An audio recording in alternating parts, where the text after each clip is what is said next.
श्री सीताराम, राधे राधे, जय श्री कृष्ण. सर्वप्रथम सर्व यजमान वृंदांचं श्री भागवत भक्ती ज्ञान कथा प्रसारण या चॅनल मध्ये मी या ठिकाणी स्वागत करतो. येत्या 27 ऑगस्ट 2025 रोजी वार बुधवार गणपती बाप्पांचं आगमन होणार आहे आणि त्या संदर्भात या ठिकाणी आज आपण शंका समाधान करणार आहोत. तर खूप जणांचा असा प्रश्न येतो किंवा खूप जणांच्या मनामध्ये अशी शंका येते की बाबा गणपती बाप्पांची जी मूर्ती आहे ती आपण त्याच दिवशी आणावी का, गणपती बाप्पांच्या मूर्तीची स्थापना कशी करावी, गणपती बाप्पांची मूर्ती आधी आणली तर चालते का. तर त्या संदर्भात एक शास्त्रीय माहिती आपण आज या ठिकाणी देणार आहोत की जे आपल्या पूर्ण महाराष्ट्रभर श्री दाते पंचांगानुसार आपण जे सर्व कार्य करतो, सर्व धार्मिक विधी पार पाडतो, सर्व मुहूर्त, सर्व सणवार साजरे करतो, त्या दाते पंचांगामध्येच या ठिकाणी सांगितलेलं आहे की जे गणपती बाप्पांची जी मूर्ती आहे गणेश चतुर्दशीच्याच दिवशी आणावी असं काही नाहीये त्याच्यामध्ये.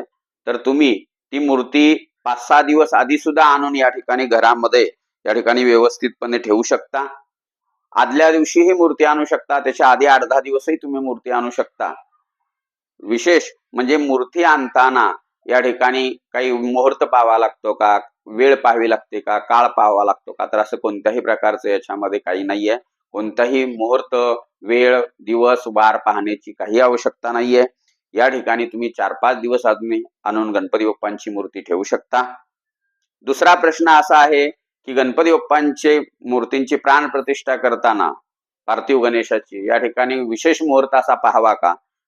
तर त्याही बाबतीत असं या ठिकाणी दाते पंचांगामध्ये सांगितले गेलं आहे की सूर्योदयापासून मध्यान्ह कालापर्यंत म्हणजे 1:30-2 वाजेपर्यंत तुम्ही या ठिकाणी गणपती बाप्पांची प्राणप्रतिष्ठा कधीही करू शकता. त्याला विशेष असा मुहूर्त बघण्याची, काळ बघण्याची या ठिकाणी काही गरज नाहीये.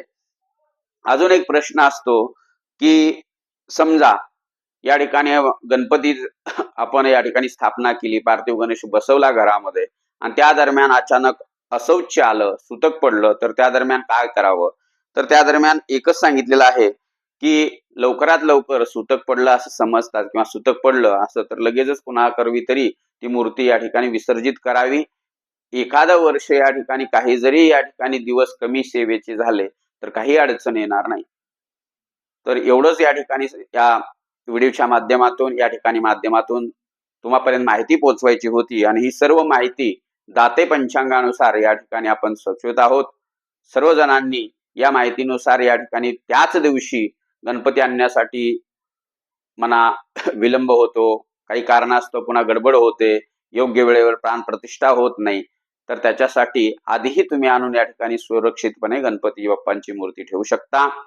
पुनश्च एकदा सर्व यजमान वृंदांचं मी या ठिकाणी श्री भागवत भक्ती कथा, भागवत ज्ञान भक्ती कथा या चॅनल मध्ये या ठिकाणी स्वागत करतो आणि नमस्कार. जय श्री कृष्ण.